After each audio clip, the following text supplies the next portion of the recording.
انت الان على باقة 3 من ابو ترجي ولا 3 من ابو بيراميدز؟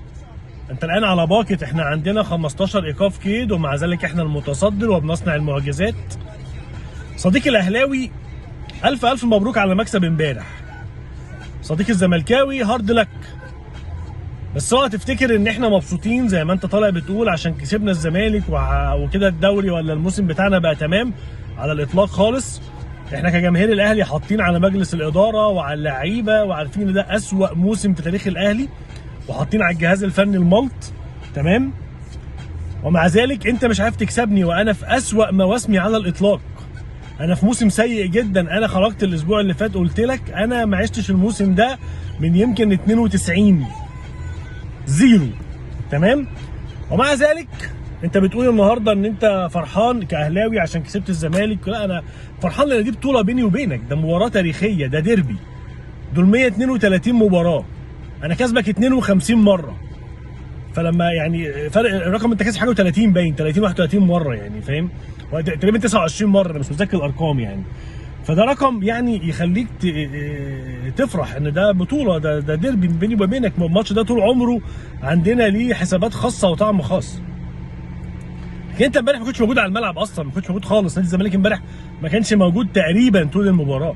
اللهم بقى كوره بتاعت الاسطوره ناصر المنسي في الدقيقه ال10 تقريبا، والراجل ضيعها بطريقه شديده وطريقه غريبه، وغير كده انت ما عملتش حاجه. طبعا غياب بتزيرع عن الزمالك امبارح مؤثر، لان الراجل كان موجود بس مش موجود. تمام. على عكس الناحيه الثانيه بقى اخوان سوري يستوروب امبارح عمل كل حاجه الحمد لله صح، وما لعبش في الاعدادات. يعني انا قلت له بين الشوطين ما تلعبش في الاعدادات، خليها زي ما هي. سيب طاهر محمد طاهر، اللي انا بعتبر ان طاهر محمد طاهر واحمد نبيل كوكا ممكن مش من اللعيبه اللي الجماهير بتحبها او متيمه بيها، لكن اللعيبه دي بتبقى مهمه جدا للمدربين، ان هم اللعيبه التكتيكال بتاعها عالي جدا، اقدر استفيد بيه التكتيكال اللي جوه الملعب. لكن بقيه اللعيبه خلينا نتكلم برضو. ابدا من عند احمد رمضان بيكهام، عمل مباراه حلوه جدا جدا، واخيرا عاد الى مركزه. هو اصلا كان بادئ مع الاهلي زمان باك يمين. انا عارف ان هو كان بيلعب وسط ملعب اساسا زمان، بس هو لعب لما صعد فريق اول باك يمين. فهو امبارح قدم مباراه كويسه جدا دفاعيا، لانه ما كانش عنده ادوار هجوميه وده كان مطلوب منه. جبهته كان فيها اخوان بتزيرا، نزل له بعد كده شيكوبانزا، كان بيجي عليه عبد الله السعيد، كان بيروح له عدي الدباغ، ناصر المنسي. الراجل كان موجود في المكان وعمل مباراه كويسه جدا، لازم نديله حقه. فرمضان بيكهام، طاهر محمد طاهر، احمد نبيل كوكا، مروان عطيه، دول الاربعه دول بصراحه. هادي رياض كمان عمل مباراه حلوه جدا جدا امبارح، باستثناء لقطه ضربه الجزاء وهتكلم عنها. لكن دول اللعيبه اللي هم عملوا مباراه تكتيكيه عاليه قوي. شوبير كان عامل مباراه حلوه جدا امبارح، استعاد الثقه بصد ضربه الجزاء وفرصه الجزيري اللي في الاخر. فشوبير امبارح كان اعاد لينا شوبير اللي احنا مستنيينه. تمام. عندك كمان ياسين مرعي، بقى كارثه. ياسين مرعي يا جماعه بطيء بدرجه ان اي حد هيفتح معاه سبرنت هياخدها منه. مشكله لازم تشتغل عليها، لازم تبقى عارف. يمكن بقى توظفه في حاجه ثانيه يعني، بس هو بطيء في بطء يعني. وان كان امبارح قدم مباراه معقوله. طبعا يعني وسط ملعبك امبارح كان امام عاشور وتريزيجيه وحسين الشحات. تريزيجيه فاضل له حته، بس هو تريزيجيه فاضل له حته، لو يلعب للفرقه اكتر هتبقى احسن، ودي حاجه احنا عارفينها وكلنا اتكلمنا فيها. لكن ده ما يقلش ان تريزيجيه لعيب مهم قوي قوي قوي. ضيع امبارح كورتين غير ضربه الجزاء اللي كان مش موفق فيها، ولكن تريزيجيه لعيب مهم بس محتاج يندمج مع الفرقه اكتر. ويمكن ده اللي الناس مش واخده بالها منه، ده اللي مخلي امام مش باين. هي فكره ان الفرقه بقى فيها تريزيجيه وزيزو وبن رمضان وامام ولاعيبه وبن شرقي. امام الموسم اللي فات كان هو امام لوحده، ما فيش حد بيعمل كل الادوار دي. بتلاقيه يمين وشمال وفي وسط الملعب ورايح، وهو اللي بيعمل اللينك اب، وهو اللي بيقطع، وهو اللي بيشوط، وهو اللي بيصنع. الموسم ده هو المراكز دي كلها اتملت حواليه. بقى عنده تريزيجيه بيلعب ناحيه الشمال واخدها باسمه، بقى عنده الناحيه الثانيه اليمين زيزو، او بنحط بقى طاهر، او بنحط بن شرقي، او بنحط حسين. فامام بقى يلعب دلوقتي في المناطق اللي هي بعيده عن الشباك، بعيد عن السكسيه واللقطه، وده اللي مخلي امام متاثر نفسيا في الملعب. ما بتكلمش على حوار العقد والقصه دي، انا بتكلم على الملعب. هو ما بقاش حاسس بدوره اللي كان بيعمله السنه اللي فاتت، ودي محتاجه مدير فني يتعامل مع الراجل ده انه يطلع من جواه احسن حاجه، يعالجه نفسيا، يديله ادوار تخليه يتبروز شويه لان هو بيحب الحته دي، ما تخسروش. لكن امام لعيب مهم جدا جدا. امبارح ما كانش واحد في الشوط الاول، الشوط الثاني امام كان بيلعب بتهدئه الريتم وامتصاص حماس الزمالك، وده كان نوع من انواع يا اما تعليمات انا ما اعرفش يا اما ذكاء، لان هو كان واقف ناحيه الشمال وبتجيله الكره بيهدي الريتم خالص لحد ما سرق الجون الثالث وعمله لاشرف بن شرقي. فده كان ما اعرفش بقى تعليمات من الراجل واقف بره ولا دي من عند امام، مش عارف. لكن في الحقيقه امام لعيب كويس، ما تقدرش تقول لا. تمام، وسيبك من الناس اللي بتتكلم عليه، وانا مش دعوه بالفلوس، انا بتكلم على الملعب. زيزو نفس القصه، يمكن زيزو محتاج بس مدرب يعرف ازاي يوظفه، ازاي اطلع من زيزو واحطه. امبارح كانت ايه ميزه اشرف بن شرقي؟ ايه؟ انه لعب في الحته اللي بيعرف يلعب فيها، بيلعب ناحيه الشمال شادو سترايكر وهمي، اقدر اروح اجيب واخطف واعمل وعمل كده. هو الجون الاولاني ما هو قاطع من الشمال داخل، تمام، حاططها بدماغه ولا احلى. الجون الثالث نفس القصه، هو قاطع برده من مكانه من ناحيه الشمال وراح حاططها.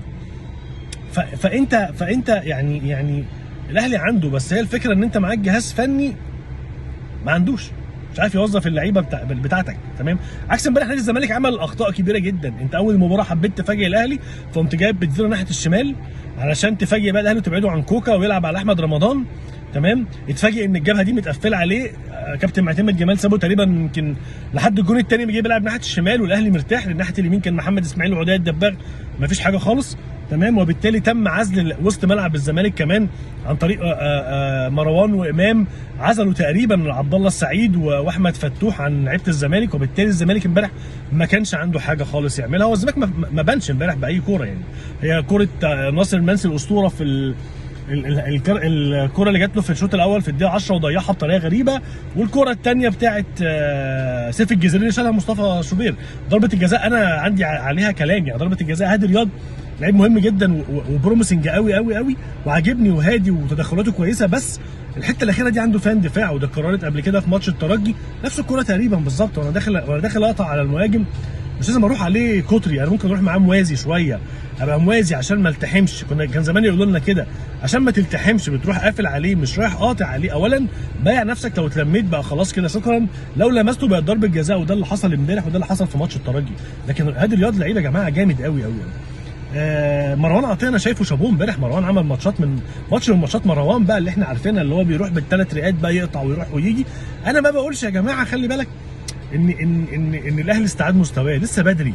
انت عندك لعيبه لسه ما ظهرتش، محمد علي بن رمضان لسه ما جاش، زيزو لسه ما قالش. تمام، لكن انت بتلعب من غير فيرود، يعني فحاجات كتيره فيها مشاكل جوه الاهلي. بس هي ماتش امبارح، لان دي ماتشات الديربي او القمه بالاهلي والزمالك، هي ماتشات حاله اللعيب في الملعب مش حاله اللعيب طول الموسم. الماتش ده بالذات، يعني انت الاهلي قدام بيراميدز ما فيش حاجه خالص، ما رحناش، ما عملناش، ما فيش اي جمله اتعملت. امبارح مسك المباراه وبتمشيها زي ما انت عايز، زي ما انت عايز. امبارح لو كان في توفيق للعيبه الاهلي كانت النتيجه طلعت اكتر من 3. تمام، فده كده بس يعني ايه سريعا اللي انا شفته امبارح. حاجه اخيره بس انا برد عليها لاخواتي الزملكاويه واصدقائي.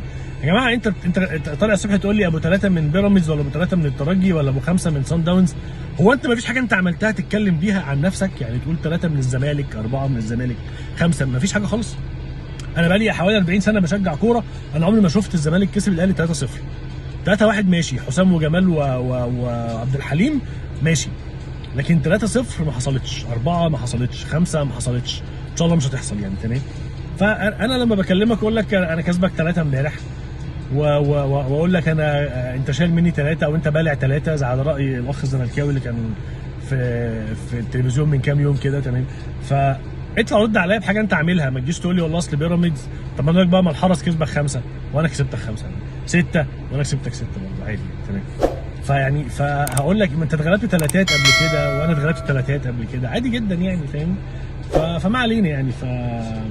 مش مهم ماتش للتاريخ. انا عن نفسي مش مستني حاجه عشان الناس اللي طالعه بتقول الاهلي والدوري. لا خلاص الموضوع صعب جدا، لان الزمالك مش هيقع الماتشين الجايين ولا بيراميدز خلاص. فانت يعني غالبا كاهلي هتروح تلعب في الكونفدراليه اللي بيعتبرها البعض هي بطوله افريقيه وانجاز عظيم، وبيتدم بروح افريقيا مش هتروح. تمام، فهو عقاب. انا قلت هو ده نتيجه عادله جدا الموسم اللي انت عملت فيه كل حاجه غلط، فهتروح في الحته الغلط عادي، مش هتاخد حاجه صح. تمام. فالاهلي يروح يلعب في الكونفدراليه بقى، الا لو حدث ما يعني الكوره فيها حاجات كتير طبعا انا ما اعرفش، ويحصل حاجه تخلي الاهلي تاني. لكن هو موسم سيء وموسم درس قاسي جدا لمجلس الاداره واللعيبه. تمام. وكل القائمين على نشاط الكوره في الاهلي علشان نستعد للموسم الجاي والمواسم اللي بعديه.